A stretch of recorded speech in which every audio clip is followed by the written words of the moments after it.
उत्तरायणी मेला 2025 पारंपरिक संस्कृति और उल्लास का संगम। बागेश्वर दिनांक 13 जनवरी 2025। बागेश्वर जिले में उत्तरायणी मेले का शुभारंभ इस वर्ष भी पारंपरिक और भव्य आयोजन के साथ हुआ। कुमायूं की काशी के नाम से प्रसिद्ध इस ऐतिहासिक, धार्मिक और पौराणिक मेले का उद्घाटन कुमायूं मंडल के आयुक्त दीपक रावत ने फीता काटकर किया।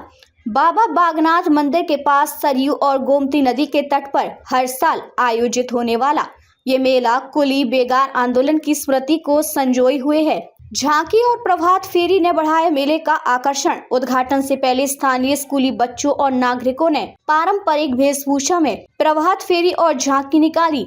ये झांकी बागेश्वर नगर के विभिन्न हिस्सों से होते हुए तहसील परिसर से नुमाइश मैदान तक पहुंची। इसमें स्थानीय कलाकारों और बच्चों ने न केवल कुमायूं की पारंपरिक संस्कृति को दर्शाया, बल्कि भारत के अन्य राज्यों की सांस्कृतिक विविधताओं की झलक भी पेश की। आर्मी बैंड ने देशभक्ति के गानों के जरिए मेले में एक नया जोश भर दिया। कला, संस्कृति और परंपरा का संगम। मेले की शुरुआत में बागेश्वर की स्थानीय संस्कृति का प्रदर्शन किया गया, जिसमें पारंपरिक वेशभूषा, लोक नृत्य और गीत प्रमुख आकर्षण रहे। झांकी में कलाकारों ने जहां कुमायूं के सांस्कृतिक धरोहर को जीवंत किया, वहीं अन्य राज्यों की संस्कृति भी देखने को मिली।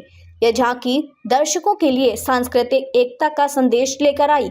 आयुक्त दीपक रावत ने दिया संदेश। कुमायूं मंडल के आयुक्त दीपक रावत ने मेले का उद्घाटन करते हुए मेले में आए सभी लोगों से स्थानीय हैंडीक्राफ्ट और उत्पादों को बढ़ावा देने का आग्रह किया। उन्होंने कहा कि ऐसे आयोजनों से न केवल हमारी संस्कृति को बढ़ावा मिलता है, बल्कि स्थानीय कलाकारों और कारीगरों को भी अपनी प्रतिभा दिखाने का अवसर मिलता है। प्रशासन की सराहनीय तैयारी। उत्तरायणी मेले की भव्यता और आयोजन की सफलता के पीछे प्रशासनिक व्यवस्था का बड़ा योगदान है। जिलाधिकारी बागेश्वर विनीत कुमार और कपकोट विधायक सुरेश सिंह गड़िया ने मेले की सफलता के लिए अपने संदेश दिए। वरिष्ठ न्यास के अध्यक्ष दलीप सिंह खेतवाल ने भी इस अवसर पर शुभकामनाएं दी। कुली बेगार आंदोलन की यादें ताजा। ये मेला न केवल मनोरंजन और व्यापार का केंद्र है, बल्कि इसे ऐतिहासिक आंदोलन कुली बेगार की स्मृति में भी आयोजित किया जाता है। यह आंदोलन भारतीय स्वतंत्रता संग्राम का एक महत्वपूर्ण हिस्सा था और इस मेले के माध्यम से उस संघर्ष को हर साल याद किया जाता है। स्थानीय उत्पादों और व्यापार को प्रोत्साहन। मेले में लगाए गए स्टॉल्स में स्थानीय कारीगरों के बनाए उत्पाद जैसे ऊनी वस्त्र, लकड़ी के सामान, जड़ी बूटियां और पारंपरिक खान पान प्रमुख आकर्षण है। कुमायूं आयुक्त दीपक रावत ने मेलार्थियों से इन उत्पादों को खरीदकर स्थानीय व्यापार को प्रोत्साहन देने की अपील की। सांस्कृतिक कार्यक्रमों का आयोजन। उत्तरायणी मेले में हर साल की तरह इस बार भी विभिन्न सांस्कृतिक कार्यक्रमों का आयोजन किया गया। इसमें नाट्य प्रस्तुति, पारंपरिक नृत्य, लोक संगीत और अन्य कार्यक्रम शामिल हैं, जो आगंतुकों को कुमायूं की सांस्कृतिक विरासत से रूबरू कराते हैं। श्रद्धालुओं का धार्मिक महत्व। बाबा बागनाथ मंदिर के पास स्थित सरयू और गोमती नदी के संगम का विशेष धार्मिक महत्व है। यहाँ पर श्रद्धालु स्नान कर अपने पापों से मुक्ति पाने की कामना करते हैं। इस मेले में हर साल हजारों श्रद्धालु देश के कोने कोने से आते हैं। उत्तरायणी मेले की महत्ता। उत्तरायणी मेला न केवल एक उत्सव है, बल्कि ये कुमायूं की परंपराओं, संस्कृति और इतिहास का प्रतीक भी है। ये मेला स्थानीय जनता और बाहर से आए पर्यटकों को कुमायूं की सांस्कृतिक और सामाजिक धरोहर के बारे में जानने का अवसर प्रदान करता है। निष्कर्ष। बागेश्वर का उत्तरायणी मेला 2025 न केवल एक सांस्कृतिक उत्सव है, बल्कि यह हमारे इतिहास, परंपरा और धार्मिकता का संगम है। प्रशासन की कुशल व्यवस्था, स्थानीय कलाकारों का उत्साह और लोगों की सहभागिता ने इसे सफल और यादगार बना दिया। यह मेला आने वाले दिनों में भी लोगों को एकजुट करता रहेगा और हमारी धरोहर को सहेजने का कार्य करेगा। पहले तो उत्तरायणी की आप सबको बहुत बहुत शुभकामनाएं। और जैसा आप जानते हैं कि बहुत ही ऐतिहासिक मेला है, अलग अलग संस्कृतियों का समागम है। इसका एक व्यावसायिक दृष्टिकोण भी इसका पूर्व से रहा है। अभी थोड़ी देर पहले हमने यहाँ पे झांकियों का एक तरीके से फ्लैग ऑफ किया है और शहर के अंदर बहुत अच्छी रौनक है। मेले की व्यवस्थाएं बहुत अच्छी हैं, जिसका 2 बजे उद्घाटन भी किया जाएगा। मेरी आप सबको शुभकामनाएं हैं और केवल एक अपील है कि जितने भी हमारे यहाँ पे हैंडीक्राफ्ट्स लेके लोग आए हैं मेले में, हमारे जो हस्तशिल्प है, अन्य शिल्प हैं, इसको प्रमोट करना हमारी ड्यूटी है। क्योंकि मेला जब ये था, इसका जो इतिहास है, एक तरह से ट्रेडिंग फेयर था।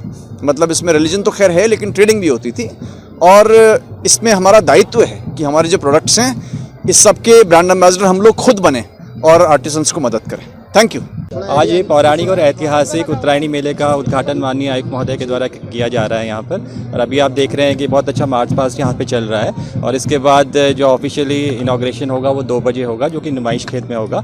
और जैसा हम लोग सभी जानते हैं कि बहुत ही ऐतिहासिक और पौराणिक मेला है, जो हमारी संस्कृति को और हमारी आर्थिकी को भी जोड़ता है।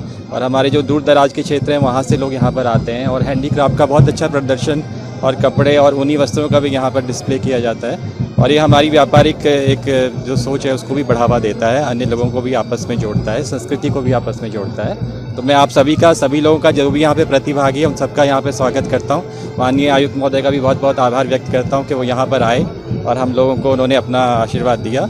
और सभी पार्टिसिपेंट्स का, आप सभी का, मीडिया के, हम पूरे बागेश्वर वालों को उत्तरायण की ढेर सारी शुभकामनाएं, और जो हमारे प्रवासी हैं उनको भी बागेश्वर उत्तरायण की बधाई देता हूँ। ये हमारे जो वर्षों से चली हुई रिवाजा है, और जिस कुली विकार से हमें जो है एक समाज को एक आईना दिखाया था, आज इस उत्तरायणी मेले के माध्यम से हम कैसे युवाओं को, आगे आने वाली पीढ़ी को हम उसको दिखा सकें और वो अपने स्वरोजगार के करें। सबसे बड़े नशे पर आप बच्चे देखो, बहुत नशे के खिलाफ बात करते हैं। मैं भगवान वागनाथ से प्रार्थना करता हूँ ये सब जो नशे के खिलाफ बात करें वो नशे नहीं बने, वो नशा खिलाफ बने करें। और अपने सारे लोगों को बहुत दिल से शुभकामनाएं है, और ये उत्तरायणी मेला आते रहे और लोगों में एक धारणा बने, जो हमारी परंपरा है वो आगे बढ़ रही। बहुत बहुत धन्यवाद। ऐतिहासिक है क्योंकि नगर पालिका के चुनाव हो रहे हैं, तो इसलिए एक आदर्श आचार संहिता भी लगी है।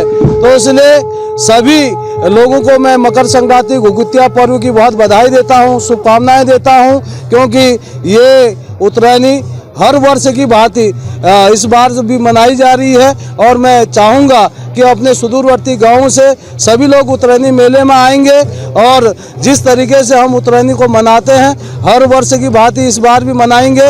और सभी जनप्रतिनिधियों से भी आग्रह करूंगा कि उनका महत्व कहीं कम नहीं हो रहा है, तो इसलिए मेले में आकर अपना योगदान सुनिश्चित करना है। और सब हमारी मातृशक्ति, युवा शक्ति, हमारे बुजुर्ग सभी लोग मिलजुल कर बाबा बागनाथ के चरणों पर हम जल अर्पण करेंगे, और यहाँ से एक विशेष तरीके की शक्ति को लेकर अपने घरों को जाएंगे। क्योंकि ऐतिहासिक है क्योंकि नगर पालिका के चुनाव हो रहे हैं, तो इसलिए एक आदर्श आचार संहिता भी लगी है। तो इसलिए सभी लोगों को मैं मकर संक्रांति घुघुतिया पर्व की बहुत बधाई देता हूँ, शुभकामनाएं देता हूँ, क्योंकि ये उत्तरायणी हर वर्ष की भांति इस बार भी मनाई जा रही है। और मैं चाहूँगा कि अपने सुदूरवर्ती गांवों से सभी लोग उत्तरायणी मेले में आएंगे, और जिस तरीके से हम उत्तरायणी को मनाते हैं हर वर्ष की भांति इस बार भी मनाएंगे। और सभी जनप्रतिनिधियों से भी आग्रह करूंगा कि उनका महत्व कहीं कम नहीं हो रहा है, तो इसलिए मेले में आकर अपना योगदान सुनिश्चित करना है। और सब हमारी मातृशक्ति, युवा शक्ति, हमारे बुजुर्ग सभी लोग मिलजुल कर बाबा बागनाथ के चरणों पर हम जल अर्पण करेंगे, और यहाँ से एक विशेष तरीके की शक्ति को लेकर अपने घरों को जाएंगे। क्योंकि अब तक के लिए बस इतना ही, फिर होगी आपसे मुलाकात ऐसी एक और बड़ी खबर के साथ। तब तक के लिए नमस्कार, और देखते रहिए मेरा हक मेरा देश।